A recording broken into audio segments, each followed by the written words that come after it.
11واں پارہ۔ بسم اللہ الرحمن الرحیم۔ سورہ یونس آیت نمبر 31۔ قل من يرزقكم من السماء والأرض أم من يملك السمع والأبصار ومن يخرج الحي من الميت ويخرج الميت من الحي ومن يدبر الأمر فسيقولون الله فقل افلا تتقون۔ ترجمہ: آپ پوچھئے کون رزق دیتا ہے تمہیں آسمان اور زمین سے، یا کون مالک ہے کان اور آنکھوں کا، اور کون نکالتا ہے زندہ کو مردہ سے، اور کون نکالتا ہے مردے کو زندہ سے، اور کون ہے جو انتظام فرماتا ہے ہر کام کا؟ تو وہ جواباً کہیں گے اللہ۔ پس آپ کہیے جب حقیقت یہ ہے تو تم شرک سے کیوں نہیں بچتے؟ سورہ یونس آیت نمبر 31 کی تفسیر۔ مشرکین کی ذہنی پستی اور فکری انحطاط اور گراوٹ کا ذکر کرنے کے بعد ان کے جھوٹے خداؤں کی خدائی پر ایسی کاری ضربیں لگائی جا رہی ہیں جن کا جواب ان کے پرستاروں کے پاس بھی نہیں۔ ان سے پوچھا جا رہا ہے کہ بتوں کو اپنا خدا ماننے والو، ذرا یہ بتاؤ قسم قسم کے اناج، رنگ برنگے پھول اور طرح طرح کی سبزیاں کس نے پیدا کی ہیں؟ یہ سینکڑوں قسم کے جانور جن کا تم گوشت کھاتے ہو کس کی پیداوار ہیں؟ تم تو زمین میں ہل چلا کر بیج ہی ڈالاتے ہو، اس کے بعد جو ابر رحمت برس کر انہیں سیراب کرتا ہے، چاند کی ٹھنڈی ٹھنڈی روح پہلی کرنیں اور سورج کی گرم گرم سنہری شعائیں جو اس ننھے سے بیج سے ایک درخت نکالتی ہیں، اس کو رنگ و بو سے نوازتی ہیں، اس میں ذائقے کی رس گھولتی ہیں، یہ ہوائیں جو نر مادہ کے شگوفوں میں عمل تلقیح انجام دیتی ہیں، ذرا انصاف سے بتاؤ آفرینش اور نشو نما کے اس عمل کی طویل زنجیر میں کوئی ایک بھی ایسی کڑی ہے جس کی نسبت تمہارے ان بتوں کی طرف کی جا سکتی ہو؟ پھر دیکھو تمہیں آنکھ اور کان کس نے بخشے ہیں، ان میں دیکھنے اور سننے کی قوت کس نے رکھی ہے؟ تم اس نازک اور پیچیدہ مشینری کو دیکھو کس حکمت اور مہارت سے بنائی گئی ہے، ذرا سوچ کر بتاؤ کہ یہ کارنامہ تمہارے معبودوں نے سر انجام دیا ہے۔ اور سوچو زندگی اور موت دو متضاد قوتیں ہیں، لیکن چشم حقیقت آشنا کھول کر دیکھو اور بتاؤ کس کی قدرت ایک مردہ چیز یعنی نطفے اور انڈے وغیرہ سے زندگی کے چشمے جاری کرتی ہے، اور کس طرح زندگی کے شکم سے مردہ اشیاء پیدا کرتی ہے۔ کیا اس میں تمہارے بتوں کا کوئی دخل ہے؟ آخر میں یدبر الامر فرما کر بتا دیا کہ یہ چند چیزیں تو بطور مثال ذکر کی گئی ہیں، ورنہ اس کارخانہ ہستی کی جس چیز کی طرف تم دیکھو گے وہاں اسی کی قدرت، حکمت اور علم کامل کے جلوے نظر آئیں گے۔ غرض یہ کہ سبب اور مسبب، علت اور معلول، مؤثر اور اثر کے باہمی تعلق کا جو نظام محکم قائم ہے وہ سوچنے والے انسان کو محو حیرت میں کر دیتا ہے۔ اب بتاؤ کہ آسمان کی بلندیاں اور زمین کی پستیاں، مہر و ماہ کی تابانی اور ستاروں کی تنگ تابیاں، انسانی اور دیگر حیوانی افزائش نسل کے قواعد، یہ گھنگھور گھٹائیں اور لہلہاتے ہوئے کھیت کس نے پیدا فرمائے ہیں؟ کیا تم میں یہ کہنے کی ہمت ہے کہ اللہ تعالیٰ کے بغیر کوئی اور ان کا خالق ہے؟ ہرگز نہیں۔ جب یہ ایک ناقابل انکار حقیقت ہے تو پھر تم اس کے سوا کسی غیر کو الہ اور معبود کیوں مانتے ہو؟ اس کے بغیر کسی اور کو اپنا مسعود کیوں بناتے ہو؟ کیا تمہیں اپنے ہولناک انجام کا کوئی ڈر نہیں؟ سورہ یونس آیت نمبر 32۔ فَذَلِكُمُ اللَّهُ رَبُّكُمُ الْحَقُّ فَمَاذَا بَعْدَ الْحَقِّ إِلَّا الضَّلَالُ فَأَنَّىٰ تُصْرَفُونَ۔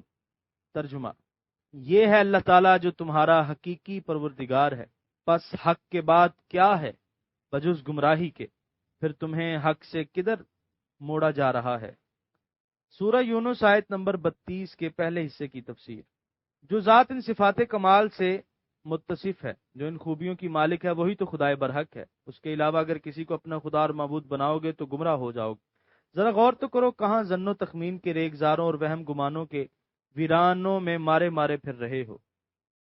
سورہ یونس آیت نمبر 32 کے بقیہ حصے کی تفسیر۔ پس حق کے بعد کیا ہے بجز گمراہی کے؟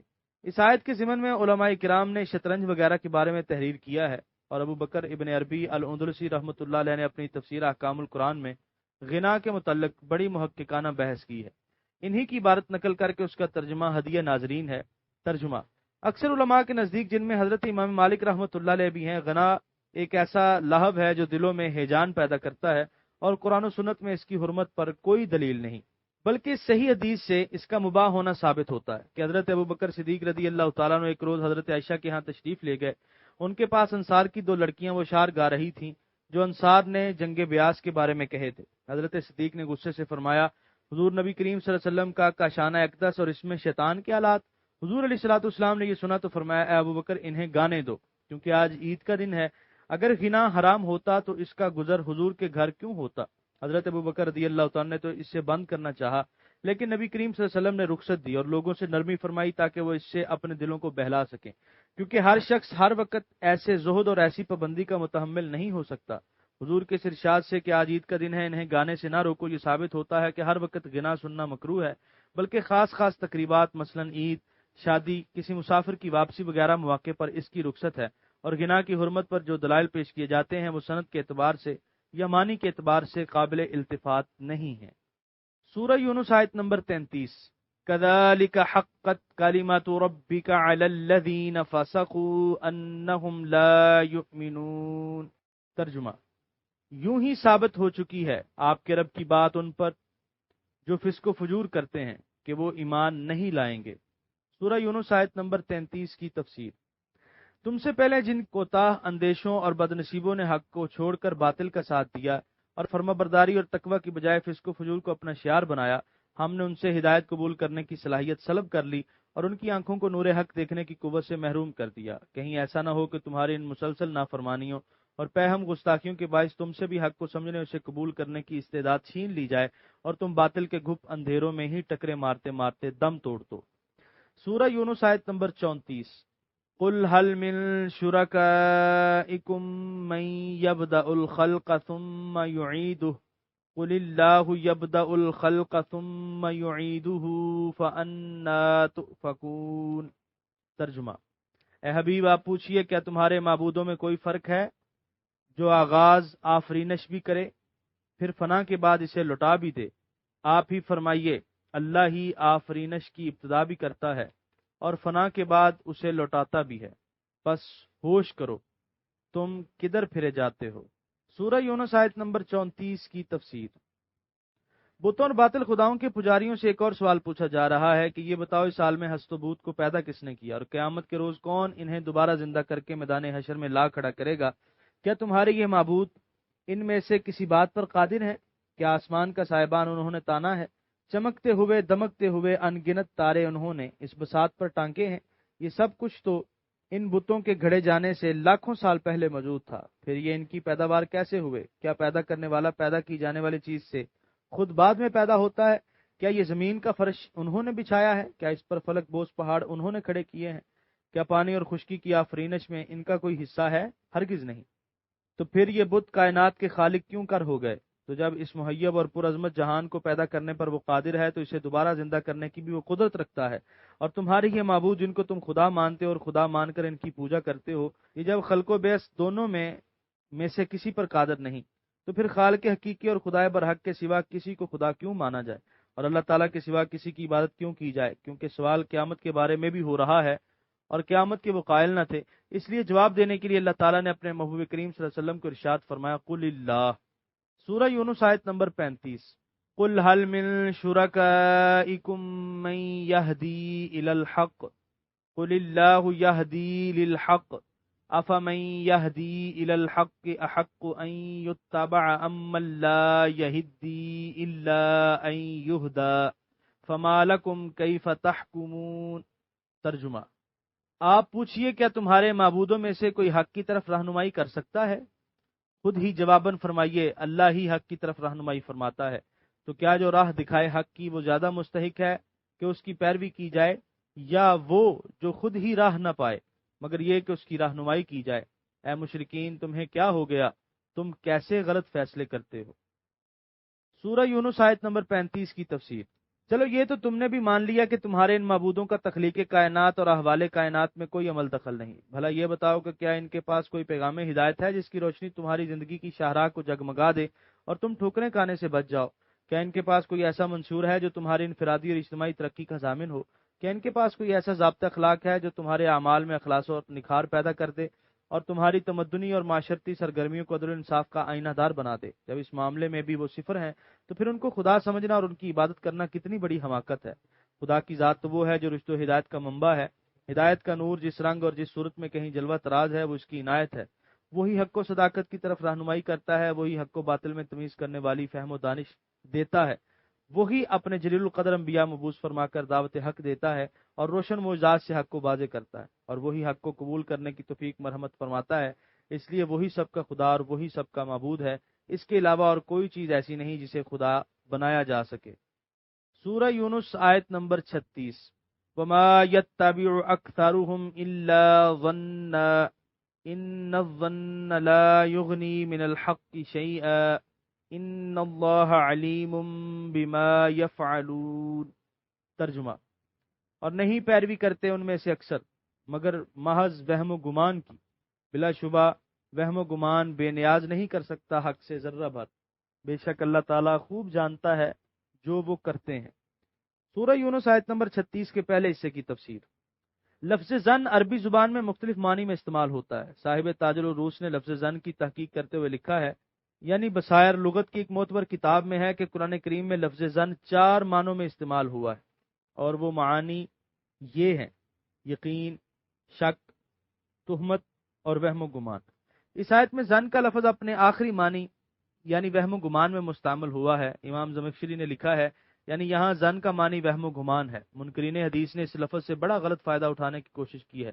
وہ بڑی شد و مت سے کہتے ہیں کہ علماء اصول نے تصریح کی ہے کہ خبر واحد حدیث کی ایک قسم سے زن حاصل ہوتا ہے، اور زن کے اتباع سے قرآن نے سختی سے منع کیا ہے، اور اسے کفار و مشرکین کا شیوہ بتایا ہے کہ وہ زن کی پیروی کرتے ہیں۔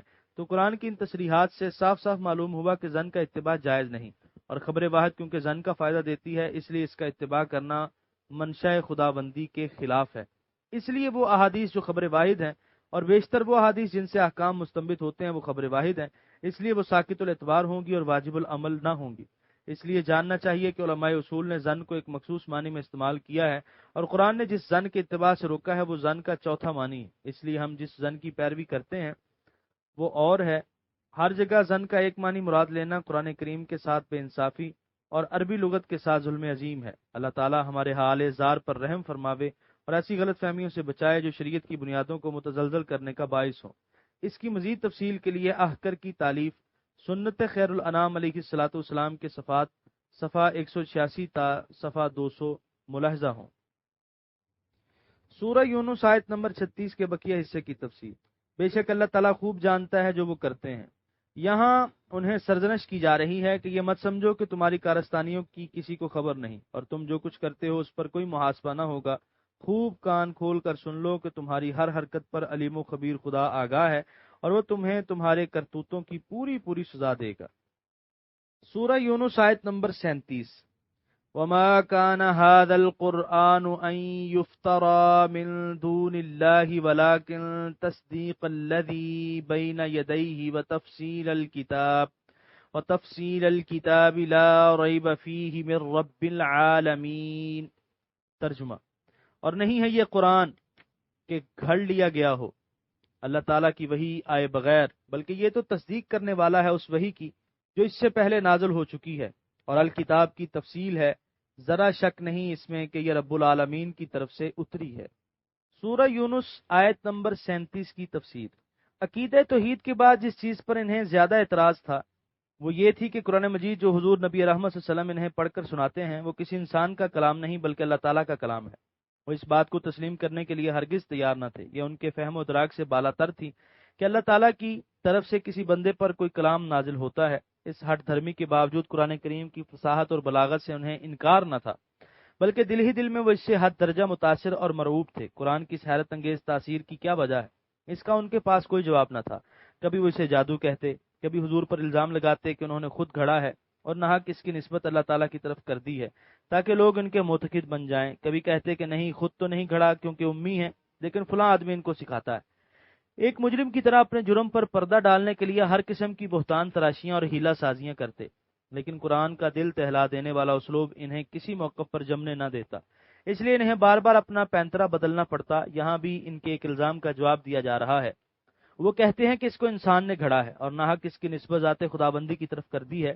اللہ تعالیٰ فرماتے ہیں کہ ذرا سوچو اور انصاف سے بتاؤ کہ قرآن حکیم کے ان پاکیزہ اور پیارے پیارے کلمات کے نازک آبگینوں میں حقائق و معرف کی جو شراب طہور چھلک رہی ہے، اس کی آیات میں رشد و ہدایت کا جو نور چمک رہا ہے، کیا یہ کسی انسان کا کارنامہ ہو سکتا ہے؟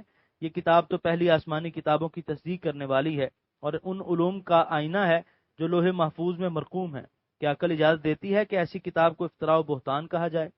سورہ یونس آیت نمبر 38، ام یقولون افتراہ قل فأتوا بسورة مثله وادعوا من استطعتم من دون اللہ ان کنتم صادقین۔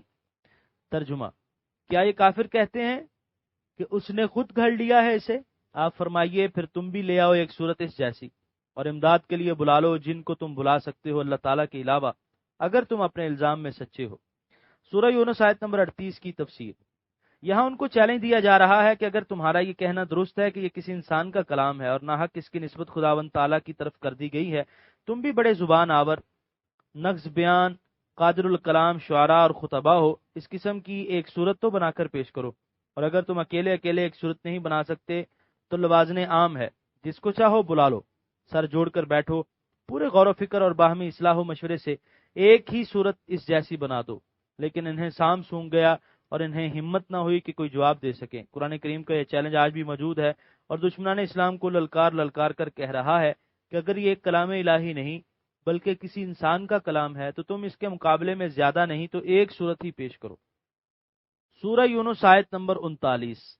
بل کذبوا بما لم يحيطوا بعلمه ولما يأتهم تأويله كذلك كذب الذين من قبلهم فانظر كيف كان عاقبة الظالمين۔ ترجمہ، بلکہ انہوں نے جھٹلایا اس چیز کو جسے وہ پوری طرح نہ جان سکے، اور نہیں آیا ان کے پاس اس کا انجام، اسی طرح بے علمی سے جھٹلایا انہوں نے جو ان سے پہلے تھے، پھر دیکھ لو کیسا انجام ہوا ظالموں کا۔ سورہ یونس آیت نمبر 39 کے پہلے حصے کی تفسیر۔